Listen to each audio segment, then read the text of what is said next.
You clicked on this video because you feel it, don't you? Something's not quite right with your current mindset and your lifestyle. I recreated every single The endless scrolling through social media. The mindless consumption of media.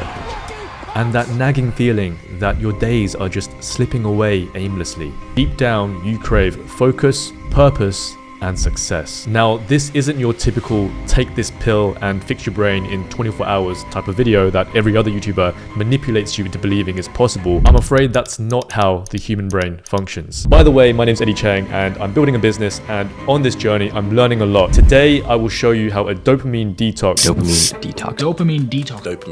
can be the game changer that you need right now to just reset your focus and reclaim your life and your productivity and actually achieving the goals that you've set for yourself. So I'm actually not going to go into the science of what dopamine is. If you're a Huberman type, then you've already watched 1,000 different videos on it and you know how dangerous it can be, but also how you can channel it into making it work for you instead. And that's what I want to talk about in this video. Specifically, I want to share with you the way that I think of it and how the way I'm conceptualizing it helps me in my day-to-day life, how I control my urges to do things that are unproductive and how I replace them with things that are productive and get me closer to achieving my goals. There's two types of dopamine: cheap dopamine and rich dopamine. The cheap dopamine is the stuff that you see every day on your phone when you're scrolling through Instagram. It's the type of stuff that gives you that quick fix, that feeling of, oh, nice, I need more of it and more of it and more of it. And the problem is, it's so easy. The access to that cheap dopamine is so easy. All you have to do is go on Hub or watch videos, reels, TikToks, and scroll through them, right? All of these engaging clickbaity type of content, and before you know it, you've just wasted 5, 10, 15 minutes of your time, if not longer. And you don't need me to tell you how unproductive and dangerous that type of habit can eventually become. The internet has unfortunately conditioned us. It's given us such easy access to triggering that dopamine chemical, that feel-good chemical in our brain, that we can summon it at will just by picking up our phone, and within 5 seconds we can get that cheap thrill, that hit of dopamine every single time. And the problem with cheap dopamine like this is that it actually prevents you from achieving success. The internet's showing you all of this material stuff that makes you feel good, that you want, nice cars, the Lamborghinis, the mansions, all of this, influencers, celebrities, people with lots of material success. And when you see those things over and over again, it makes you feel good because you want that, and you're kind of living their life through your phone. But the more you give into that, the bigger the gap you're creating with that feeling and your reality. And actually, the more prone to depression you become because of this gap that you've created in your mind. So if dopamine is the desire chemical in your brain, or the desire molecule as it's thrown around, then imagine dopamine as a spectrum of excitement, right? On one end, on the low end, you have boring, the feeling of boredom. And on the very extreme end, the other side, is the feeling of excitement, of exhilaration. And the more you expose yourself to that type of content, the cars, the nice cars, the mansions, the big houses, the big pools, then you're creating this gap of seeing those things and where you are in your life. And that gap is creating a lot of anxiety, a lot of depression, a lot of feelings of unaccomplishment in your own life, which makes you crave more of that content because you want to make yourself feel better again because of your anxiety and these feelings that's swelling up inside you. And before you know it, you're just creating this feedback loop that's spiraling downwards into further negativity and depression, right? And that's not good. So if you really want to elevate yourself, then you need to be a critical thinker. You need to be able to filter all the noise, all the bad shit, the bad content, the cheap dopamine, right? Recognize that, okay, this is cheap dopamine. I'm in very dangerous territory now. It's very easy for me to snowball and spiral into this cesspit of, cheap dopamine hits for the next half hour, the next hour, and I've lost all my time. Very, very easy to do that. So when you train your brain to be vigilant about everything that you're consuming from a content standpoint, you can start to channel your focus and replace that cheap dopamine with rich dopamine. Now, what do I mean by rich dopamine? Think of rich dopamine like a delayed reward for something that is productive and beneficial for your life. For example, interest. When you invest in, let's say, some type of fund, some type of financial fund, and you know that every year you're accruing interest, whether that's 8%, 10% or more, whatever it is, that is a delayed reward, right? You know that you're not going to feel good about it when you first put your money into it. But maybe 5 years from today, when you look at your balance again and you see how your money's grown, you get that hit of, oh wow, that feels good, right? That is rich dopamine. It's something that is beneficial to your life. So the more you can train yourself to seek out rich dopamine, the easier it will become for you to achieve your goals and actually hit the things that you're striving to achieve for yourself. And the dangerous thing with cheap dopamine, so if you recall the spectrum of desire that I mentioned earlier, where you have boring on one end and you have exhilaration and excitement on the very other end, the more you consume and the more you hit the dopamine hits from that excited level, actually that same activity will decrease in effectiveness of hitting that same dopamine level. And so when you're consuming that content, you're seeing those nice cars, but you see them over and over again, the level of excitement that you have actually declines over time the more you see it. So then suddenly this same content over time becomes boring, and now you're looking for the next big thing, the next big hit. So it keeps you trapped and you keep looking for that next hit of dopamine. Maybe now it's, you see mansions, now you see, girls in bikinis, whatever it is, right? You're always seeking it and you become trapped in this spiral loop of just attention sucking I don't know how else to say it. And the way you prevent yourself from falling into that trap is actually preventing it to begin with. And so the first step is actually, you need to have a level of self-awareness. Know who you are. Know how easy you are as an individual when it comes to satisfying your needs, right? The cravings you have, when you feel like, oh, just one more bite of that chocolate, right? One more glass of wine, half an hour more on TikTok. I'll snooze the alarm for another 5 minutes, right? Another 5 minutes, another 5 minutes. Those behavior patterns are something that you need to spot and recognize and think to yourself, okay, how often does that happen to me, right? Because I can tell you now, myself, I have a very addictive personality. In fact, to give you an example of how addictive I can get about something, it's quite an embarrassing story, but I'll tell you anyway. When I was 15, maybe 14 years old, this was a long time ago, I was playing the game World of Warcraft, and I was so obsessed with this game. I would literally spend the entire day on that thing, right? Go to school, come back home, I'll be on that thing until the morning. And we used to have, back at my parents, we used to have our computer. It was like a Dell Windows 95 or something, and maybe a bit later than that. But anyway, and this computer would be inside this computer cabinet, right? With doors and everything. And there's a nice little desk tray for the keyboard. And my mum would get so angry and frustrated with me because I'll spend all my time in front of the computer playing this game, that at night she would have to close the doors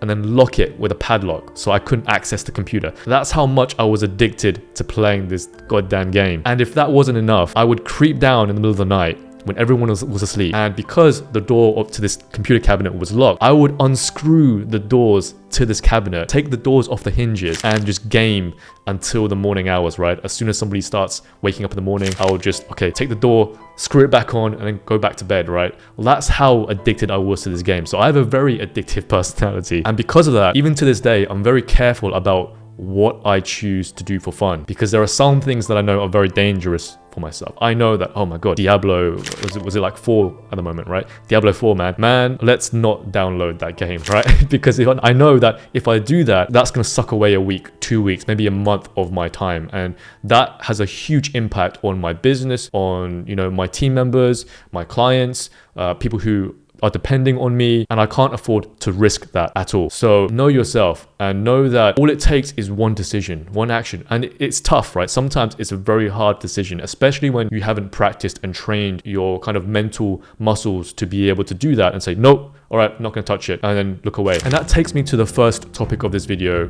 In order to train yourself to move away from cheap dopamine hits and start seeking rich dopamine hits is discipline. Without discipline, it's very difficult to train yourself to do anything, let alone stop scrolling mindlessly on Reels or TikTok. Without discipline, you can't build the habits that you need to help yourself. And I'll get into habits shortly, but discipline, it's so easy to build. And the biggest mistake that people make when it comes to discipline is they wake up one day and say, okay, from now onwards, I'm gonna be this person. I'm gonna do this every single day. I'm gonna go hard because I'm serious, and nothing's gonna stop me, right? And for example, they're gonna say, okay, I am gonna lock my phone away for 6 hours straight and just focus on work because I know my phone's a distraction, right? And that's how they go into this. But then what happens is after a few days, that completely breaks and they're already on their phone after the first half an hour. And the reason for that is because they didn't do it the right way. Now, the right way, at least for me, involves a term. If you're a gym rat or you watch gym videos, then you're very familiar with this term, and that is progressive overload, right? The reason why people who lift heavy weights and they're training, they don't immediately jump to the heaviest weight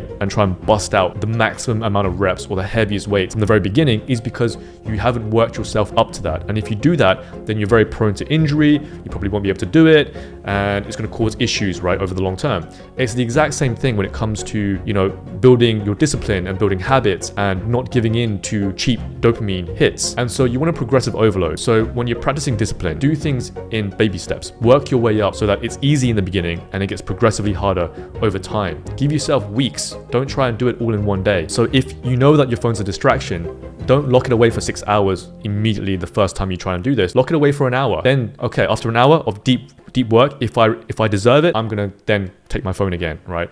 And then play around for half an hour, then try for another hour, right? Work yourself up, right? So you reward yourself for achieving that particular mission. Hey guys, if you're enjoying this video and you're getting some form of value from this video in any shape or form, then subscribe for more content like this, where I talk about how to quit your 9 to 5, how to become your own boss, how to make an income for yourself, not for somebody else. And so subscribe. Back to the video. So that's progressive overloading. And the way you want to approach this, if you feel like you're getting too distracted in the day, you're too exposed to all these cheap dopamine hits, then you want to start trying to find where are those areas coming from, right, in your environment. How are they dripping into your day-to-day life? So the way you identify these dopamine sucking activities is just journal what you do every hour of the day, maybe every 30 minutes. So pen and paper, write down 9 o'clock, 9:30, 10 a.m., 10:30, 11 a.m. And at the end of every half an hour, set an alarm, a timer, so it goes off, right?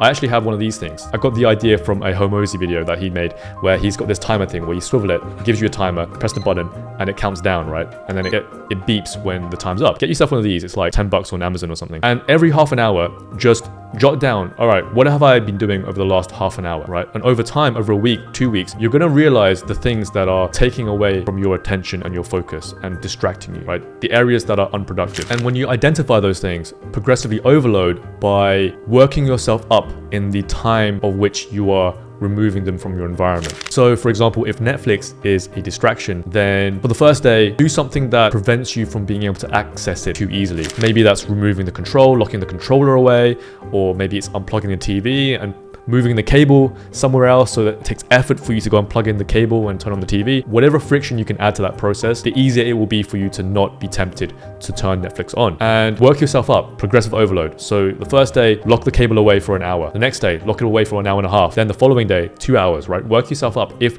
that is a serious, addiction for you, a serious distraction to your focus. By the way, quick tip, sometimes when you start stripping away too many things in one go, you feel a bit weird, right? When you start trying to be focused and productive, something's a bit off and you don't feel right. Maybe you get a bit restless, jittery, and that's actually very normal. I experience that a lot. So what I do to help and combat that feeling is I find something to replace that craving. So if it's my phone that I don't have access to anymore, for example, for a period of time, I would twiddle with this Apple pen, this iPad pen, and I'll just swirl it in my fingers, right? And that motion helped me channel my focus back into the work and what I was doing. And when I got bored of this, I replaced it with a Rubik's Cube, which is, I think, somewhere behind me. I learned how to solve a Rubik's Cube, and that became something that I would fiddle with in my hands, as a way to replace the unproductive habit that I was trying to get away from. So look for things that you can replace those bad habits and cravings with, and that will help you a lot. That's a hack for you. So it turns out the video recording that I did last night, it messed up. So now I have to finish the video today. I just come back from lunch, so forgive me if I'm slurring my words a little bit. I think a big point that I'm trying to make here with these videos is because you're not an idiot, and oftentimes we need to be reminded more than we're taught. So I don't think a lot of things that I'm saying are actually any, oh my god, this is such a brain-shattering new concept, right? These are things that are quite common sense. I hope if you get any value from these videos, at least I hope that they serve as good reminders for yourself and reminders that you can do better and that you have a lot of potential in yourself to achieve great things. So to conclude everything that we've been speaking about so far on this video, the first thing that's really important is know yourself. Know your limits. Know how easy it is for you to be pulled into dark pits of distraction and cheap dopamine hits that could very easily zap away hours of your day, of which you could have spent very, very productively. So know yourself, recognize those triggers, and the triggers is something that you can control. How can you replace those triggers with something that's positive? If your phone is a negative trigger, how can you replace that with something in your environment that encourages you instead of distracting you. Things like, I don't know, like a pen that you can play around with your hands, right? So when you're feeling the itch, you can just take that pen, play around with it, and then get back to work and focus, right? How can you realign your focus and channel it into something that is productive for you? Counter those distractions to the same levels of which they are a danger to yourself, right? Really do not hold back, because if you know that you have a strong craving to watch TV, but all you do is, all right, I'm just going to keep the controller locked away. Maybe that's not enough for you. Maybe you as a person, you have to know yourself enough to recognize, okay, that's not going to cut it for me, right? That's not going to stop me. I know that. So actually, to make it even more hard for myself, I am going to lock my TV away. I'm going to move it to a different room. I'm going to unplug it, move it away, whatever it takes. Just make sure that you make that decision for yourself. Everything in life is decisions. One decision versus the other decision. Which one serves you better? And be ruthless about it. If what you're trying to achieve, what you're trying to produce matters enough to you. If it does, then it should be a no-brainer. It should be very obvious what decision is best for you, and be brave to make those decisions. So know yourself, control your triggers, and by controlling your triggers, that is what will help you build positive habits. It will keep you focused over the long term. Everything is continuity. Think, how long can I sustain my habits for? How long can I sustain this method of working? And the longer you can go, the more results you will reap for yourself, right? The more benefits you will reap from the process. The more you'll enjoy the process because you're achieving some success in that. The more vigilant you are in recognizing distractions, recognizing dangerous things in your environment that could lead you into, hours of distraction, the better you are at building that recognition, building the discipline to do so. That is what's going to serve you for the long run. And because you're rewiring your brain to look for that rich dopamine effect. And rich dopamine happens over time, right? It's a delayed fuse. You're putting off something more rewarding in the long term. So the more you can focus and channel your actions into receiving that kind of dopamine, the more benefits you'll reap in your life, in your projects, in whatever it is you're trying to get success in. So that's it for the video. If you got some value from this video, in one shape or form, then please consider subscribing. That would mean a great deal to me. I love putting out videos like this, just talking about things that I'm learning as I'm growing on my journey, with the hopes of helping you. Again, like I said, oftentimes we need to be reminded more than we're taught. So even by me making this video, it serves as a good reminder for myself to focus on these areas too. So that's also partly why I make these videos. So that's it from me. I'm just rambling at this point. Thanks so much for watching. Take care. Until the next one. Bye-bye.